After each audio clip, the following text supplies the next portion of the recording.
This is a Grade 3, Mission 3 overview for Zearn Math. Be the Module 3 overview for Eureka.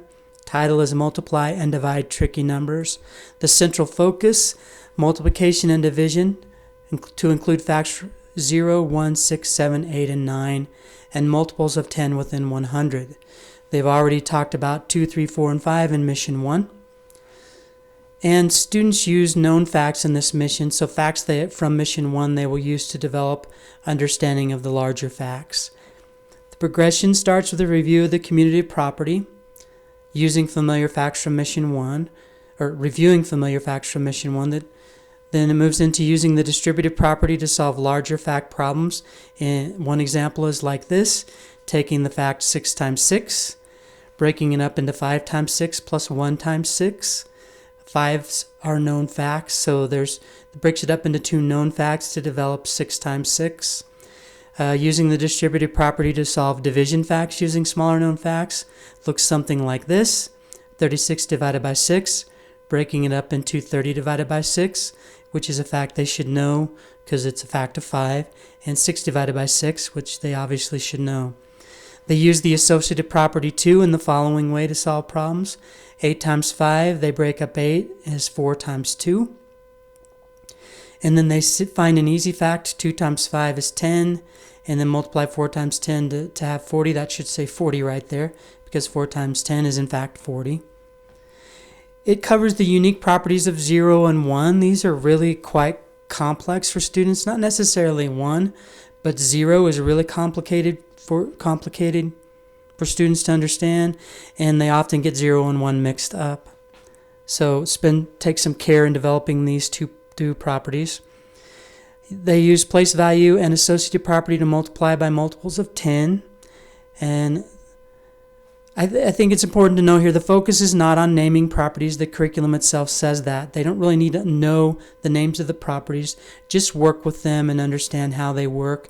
It's really about playing with numbers to develop higher levels of number sense. Fluencies in this mission, the spiral fluency. Obviously, we want to be pretty proficient with 2, 3, 4, 5, and 10 at this point. As you introduce new facts, it's going to use those.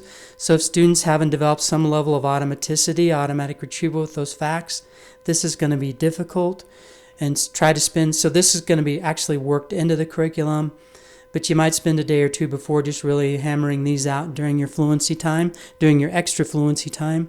And of course, addition and subtraction within 1,000 will stay in there. Shouldn't have to be doing a lot of this point, but don't forget, once or twice a week, throw them some problems to keep that skill fresh. Core fluencies will become spiral fluencies. Multiplication facts introduced in this mission, 0, 1, 6, 7, 8, and 9. Core fluency practice, though, when you're working on this for fluency, it just works. It just should key on practicing the facts, automatic retrieval. You'll do a lot of work with these facts in the core lessons where they're playing with the different properties to develop them. That's good. Fluency practice just should be working on automatic retrieval. You do want kids to have conceptual understanding. That's why the lessons are there. But in the end, they need to be able to retrieve these automatically as well as explain what's happening in a multiplication or division problem. So fluency practices for that automatic retrieval aspect. The foundational goal, math facts 0, 1, 6, 7, 8, and 9. That is what is essential and enduring.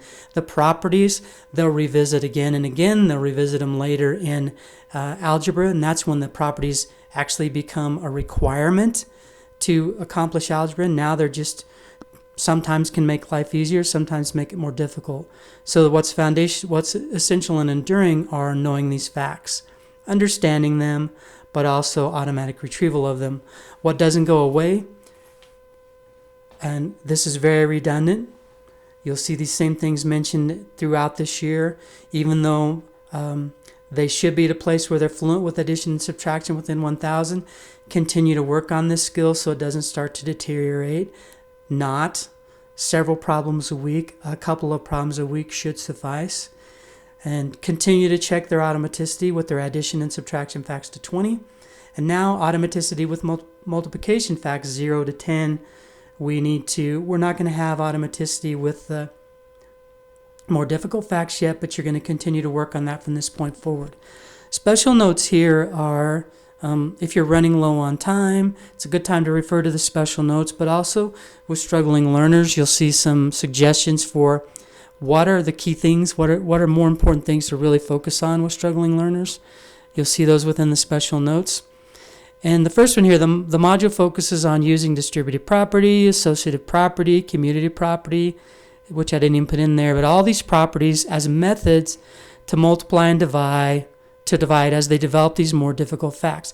It's really important to note here, these are great inquiry-based, concept building, number sense building, meaning-making activities that are good for all kids to be exposed to. But they do not need to be fluent with those facts or those strategies. Some students who are at a higher level of math will become fluent with them, and they'll probably use them well into the future. Strugglers, it's unlikely that they will. Even though some may grab onto something that makes life easier, it's doubtful. There's still good strategies to expose them to. They require your scaffolding, good teacher, careful guidance, but they do not have to be memorized. What has to be memorized, what we're really going for, is automatic retrieval of the facts. They need to know 6 times 9 is 54 without having to develop it using any certain property. And an anchor strategy, I'm not sure this mission revisits grouping or the arrays or circling equal groups like mission 1 did, but I think those are really important things to revisit with kids because they have to, the strategies are nice, the properties are really useful, they're actually quite useful later down the road, so they're good exposure, nice ways to play around with numbers. But kids really need to understand the grouping aspects of multiplication and division. Really more so for division. It's what helps clear up. Division is a difficult concept down the road, and kids don't often learn it well enough to retain it. And I believe this grouping aspect, really keying in on that and helping students understand that, is key to their understanding and retaining skills with long division down the road.